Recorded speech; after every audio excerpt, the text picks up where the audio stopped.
दोस्तों नमस्कार। UN secretary general महासचिव एंटोनियो गुटरेस साहब ने लगभग मृत्यु के कगार पर पड़े यूनाइटेड नेशंस को मानो एकाएक जीवित कर दिया। वो अपने हालिया बयान से जब उन्होंने इजराइल पैलेस्टाइन विवाद की मूल जड़ लॉन्ग टर्म गला घोटू ऑक्यूपेशन जो है इकोनॉमिक जियो पॉलिटिकल लगभग हर तरह का सामाजिक उसको जो बैकग्राउंड में चला जा रहा था, धुंध में चला जा रहा था, उसको आज विश्व पटल पर फ्रंट स्क्रीन पे ला दिया हो और जिस पे पूरी कोशिश की गई थी मिट्टी डालने के लिए बड़े बड़े लोगों के द्वारा, इकोनॉमिक पावर्स के द्वारा अब्राहम एकॉर्ड के जरिए।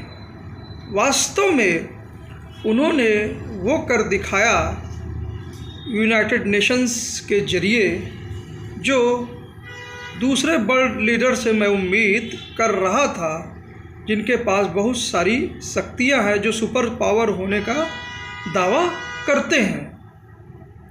अपने हालिया स्टेटमेंट में और शुरू से ही उनका रुख मैं भाप रहा था कि वो औरों से अलग हैं। यूनाइटेड नेशंस के पास कोई अपनी सेना नहीं है।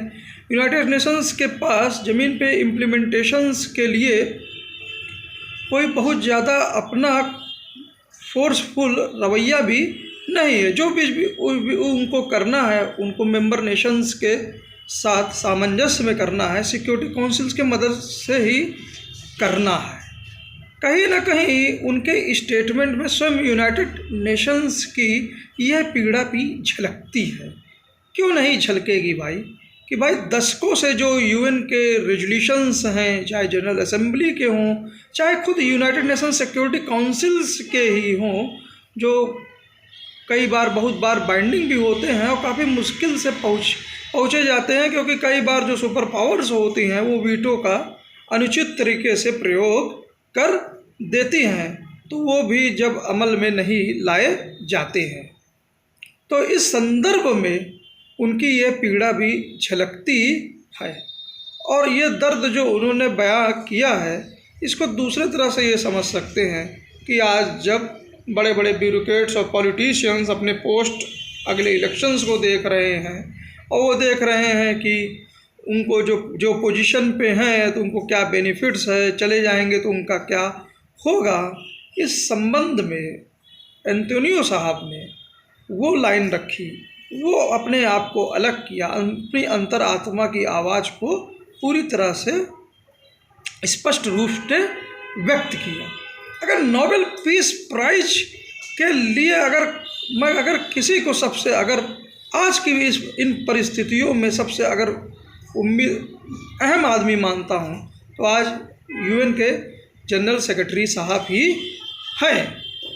और इनके इस वक्तव्य के बाद अब वो पूरे गर्व से यूनाइटेड नेशन से अपना इस्तीफा भी दे सकते हैं।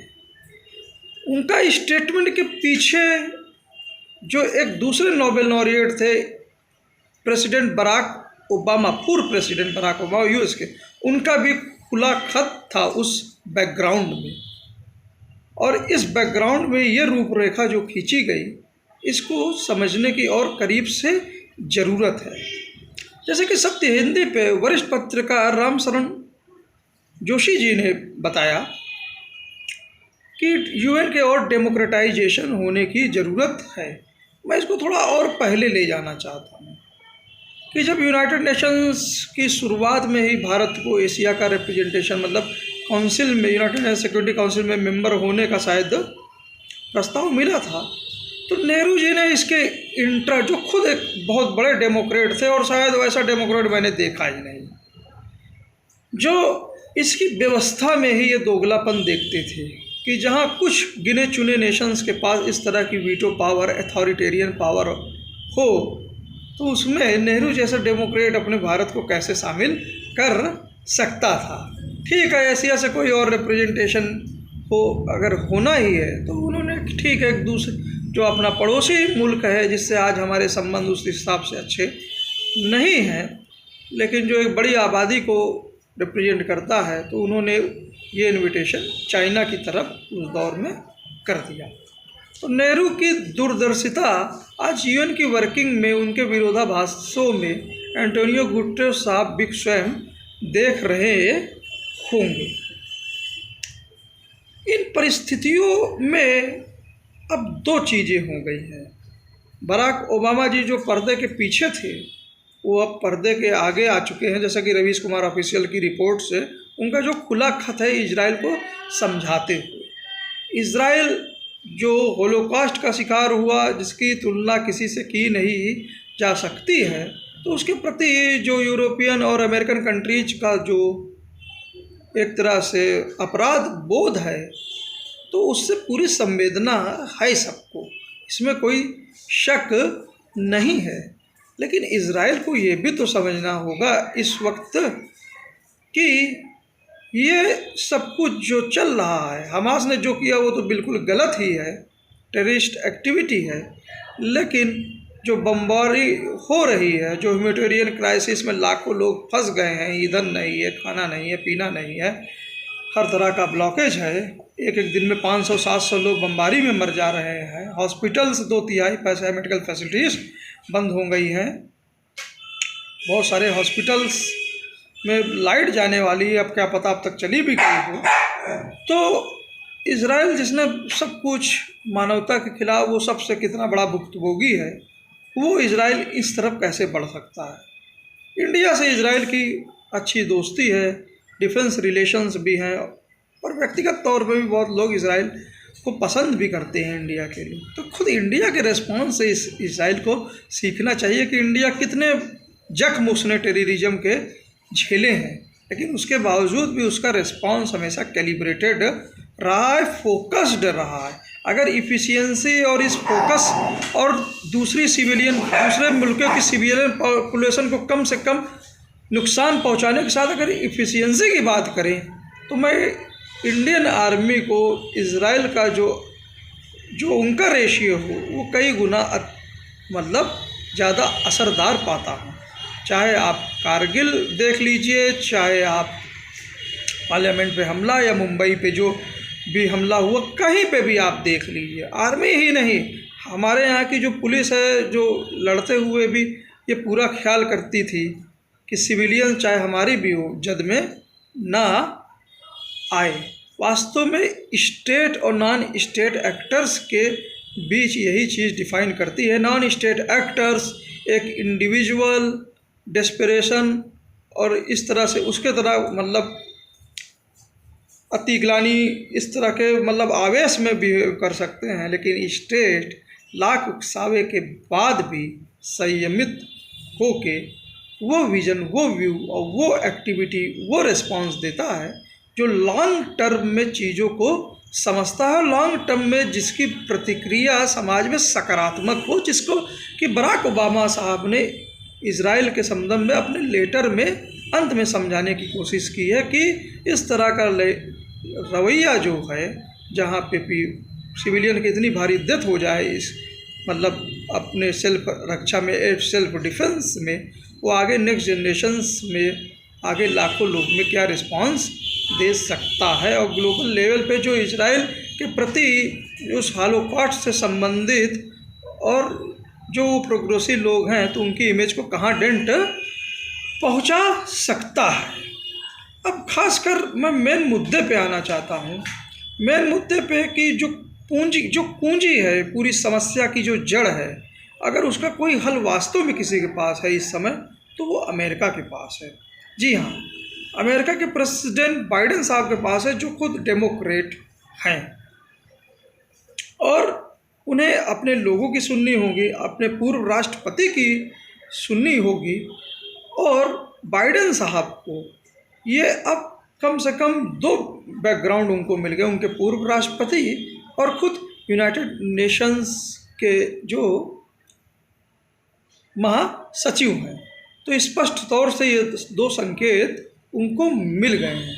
अब लीडरशिप क्या देखती है ये उनको तय करना है। लीडरशिप को ये देखना है, उनकी लीडरशिप को अगला इलेक्शंस और बैलेंसिंग एक्ट देखना है कि लीडरशिप इन परिस्थितियों में एक डिसिसिव डिसीजन जल्दी लेती है, वो डिसीजन जिसकी दरकार अब सबसे अधिक है।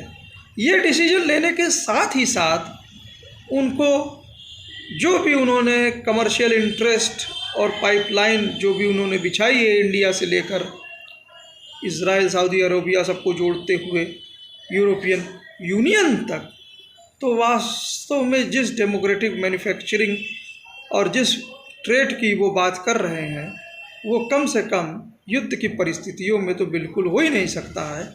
अमेरिका को किसी भी तरह से इज़राइल पैलेस्टाइन विवाद को अपने ईगो में नहीं लेना है। स्वयं इज़राइल के लोगों को और पैलेस्टाइन के लोगों को और डेमोक्रेटिक कंट्रीज के जो लॉन्ग टर्म इंटरेस्ट है उनके इंटरेस्ट में क्या इस दूरदर्शिता के साथ और इलेक्शंस की आने वाले प्रेसिडेंशियल इलेक्शंस की फंडिंग इत्यादि, जैसा कि कमर आगा साहब ने भी सत्यनिधि पर बताया, इन सबको दरकिनार करते हुए वो उस लीडरशिप को अंजाम दे सकते हैं जब उनके पास रियल पावर है। तो वही मैं ये भी देख रहा हूँ कि बराक ओबामा साहब जो नोबेल पीस प्राइज़ उनको मिला था, तो कहीं ना कहीं मैं उसमें कुछ जल्दीबाजी भी कहीं देखता था, व्यक्तिगत तौर पे बता रहा हूँ, और शायद कुछ और चीज़ें उनके पास समय भी इसलिए और था, तो मुझे पता था कि शायद ये थोड़ा लेट भी हो सकता था। लेकिन आज वो पीस प्राइज़ शायद वास्तव में उनसे स्वयं कुछ और आगे एक स्टेप मांग रहा है, लेटर से कहीं अधिक। क्या वो ज़मीन पर एक आम नागरिक की तरह पीस के जरिए इस वार को, इस नफ़रत को, इस हिंसा को दूर करने के लिए आगे बढ़ेंगे, और वास्तव में जो इज़राइल पैलेस्टाइन दो एक दूसरे की शक्ति बन सकते हैं टू नेशन सॉल्यूशंस के जरिए, क्या वो उस तरफ आगे बढ़ते हुए चलेंगे, ये सोचने की बात है। तो वहीं स्वयं इस संदर्भ में ईरान जो मोरल ग्राउंड पे अरब कंट्रीज की तरफ से सबसे अधिक मोरल ग्राउंड ले रहा है, तो मैं उसके संयम को भी सराह रहा हूँ। वो काफ़ी दिनों से वो संयम भी बरत रहा है, ठीक है, मोरल अपना स्टैंड लेते हुए भी, लेकिन खुद उसको ये भी सोचना है कि और भी जो दूसरे इशूज़ हैं, खासकर डेमोक्रेसी और फ्रीडम एक्सप्रेशन के लिहाज से, और स्वयं जो इस्लामिक जो कल्चर है, इस्लामिक जो पनपा, जो इस्लाम का उदय हुआ, तो कुछ उसमें इक्वलिटी की बातें बहुत हद तक थी, औरतों के प्रति बहुत सम्मान भी था, वुमेंस के प्रति, उनके आज़ादी के प्रति और इन चीज़ों के प्रति। तो हालिया जो अभी महिलाओं के प्रति जो उसका रवैया रहा है, उनकी आज़ादी और उनके एक्सप्रेशंस के प्रति, तो उनको उस तरफ भी तो सोचना है।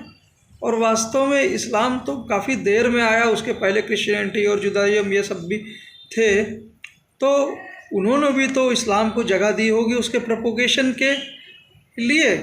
तो इसलिए इस सामंजस्य को अगर ईरान मोरल ग्राउंड आज के दौर में अरब कंट्रीज को ले रहा है, तो उस ओर क्यों नहीं आगे बढ़ता है। सऊदी अरेबिया में जो किंग साहब हैं, MBS साहब, वो इस दिशा में बढ़ रहे हैं, तो ईरान को भी 2 कदम इस तरफ बढ़ने की ज़रूरत है। तो वहीं रशिया जो विश्व लेवल पर अमेरिका को क्रिटिसाइज करता रहता है, उसकी जो आर्थिक इंटरेस्ट और उसकी जो पॉलिसीज़ हैं मिडिल ईस्ट या दूसरे देशों में अपने इंटरेस्ट में, जो कभी कभी नॉन ह्यूमैनिटेरियन ग्राउंड से पूरी तरह अलग दिखती है, एक तरफा होती है, तो रशिया को भी, पुतिन साहब को भी वो सोचना चाहिए कि उनका उदय स्वयं जब सोवियत रूस टूट गया था और डेमोक्रेटिक एनवायरनमेंट में इलेक्शन इत्यादि जो भी हुए, तो उनका उदय खुद एक नॉर्मल लाइफ से इस स्टेज तक पहुंचा था। डेमोक्रेसी ने उन जैसा लीडर, जो भी रही डेमोक्रेसी और जो नया मार्केट आया, उनके जैसा लीडर रूस को दिया,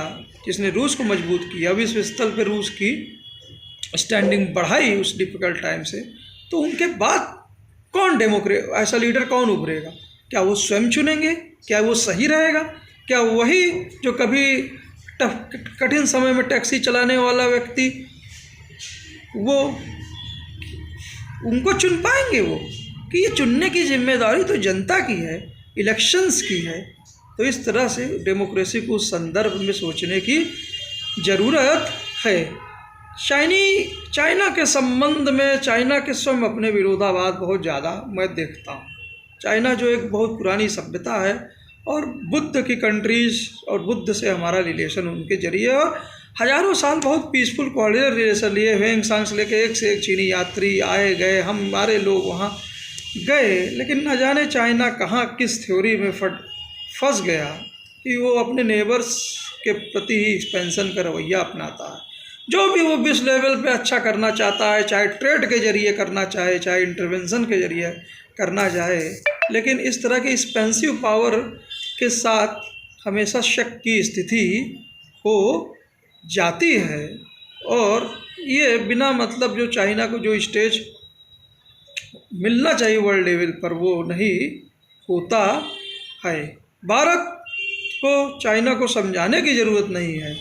चाइना की अगर असल शक्ति उसने अपना ट्रेड और मैन्युफैक्चरिंग इत्यादि सब कुछ मान लिया है, तो भारत को भी वेस्ट के साथ जो अच्छी जो एकदम लेटेस्ट टेक्नोलॉजीज़ है, कैपिटल के साथ अपनी मैन्युफैक्चरिंग को, स्मॉल मीडियम इंडस्ट्रीज को इनोवेशंस के जरिए, क्रोनी कैपिटलिज्म के जरिए और कुछ कारपोरेट को बढ़ाकर और चाइनीज़ ट्रेड के जरिए वो कभी भी हासिल नहीं कर पाएगा।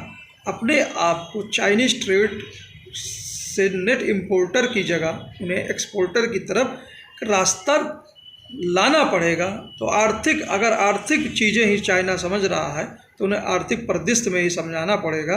ज़रूरत से ज़्यादा कमाई जो वो चाइना हमारे जो इंपोर्ट से वो कमा रहा है, वो कहीं ना कहीं अपने जो LAC पे ज़रूरत से ज़्यादा वो गांव इत्यादि के नाम पे जो मिलिटरलाइजेशन कर रहा है, यही उसको रोक सकता है। इस दिशा में भारत को सोचना है। विश्व कंट्रीज़ दो तरह की चीज़ों में बढ़ गई हैं, जो स्वयं अपने देश में, जैसे अमेरिका जो या यूरोपियन कंट्री जो अपने देश में तो अपने काफ़ी डेमोक्रेटिक और ह्यूमैनिटेरियन एस्पेक्ट्स पे वास्तव में काफ़ी सही दिखती हैं, लेकिन बाहर देश की बाउंड्रीज के बाहर वो अपने जियोपॉलिटिकल इंटरेस्ट और दूसरी चीज़ों में वो दिखने लगती हैं। बाकी डेमोक्रेसी और ह्यूमैनिटेरियन एस्पेक्ट ये सब एकदम भूल जाती हैं। इजराइल के संदर्भ में शायद यही कुछ मैं देख रहा हूँ, जो अमेरिका का रिस्पॉन्स जो अभी तक भी अनबैलेंस है। शुरू में था, उनकी मजबूरी थी, लेकिन अब ये बैलेंस शिफ्ट होता दिख रहा है। और अब जॉय बाइडेन साहब अपनी लेगेसी एक डेमोक्रेट की जो अक्सर वो शो करते रहते हैं विश्व लेवल पर, वास्तव में ग्राउंड पे मेटेलाइज वो क्या कर पाएंगे ये मैं देखता हूँ। उनके पीछे अब बराक ओबामा और UN के जो जनरल सेक्रेटरी हैं, इन दोनों का बैकअप अब दिखता है।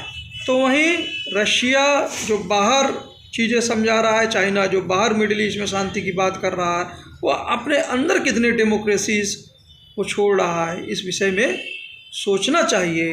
इंडिया को इन दोनों ही तरह की कंट्रीज़ में अपने रिस्पांस को साधने की ज़रूरत है। और मेरी उम्मीद है, सदियों से इंडिया ये करता आया है और वो आगे भी करेगा। कुछ अप डाउन हो जाते हैं, लेकिन मेरी उम्मीद मेरे भारत में हमेशा रहती है। उम्मीद है ये एपिसोड आप लोगों को पसंद आया होगा।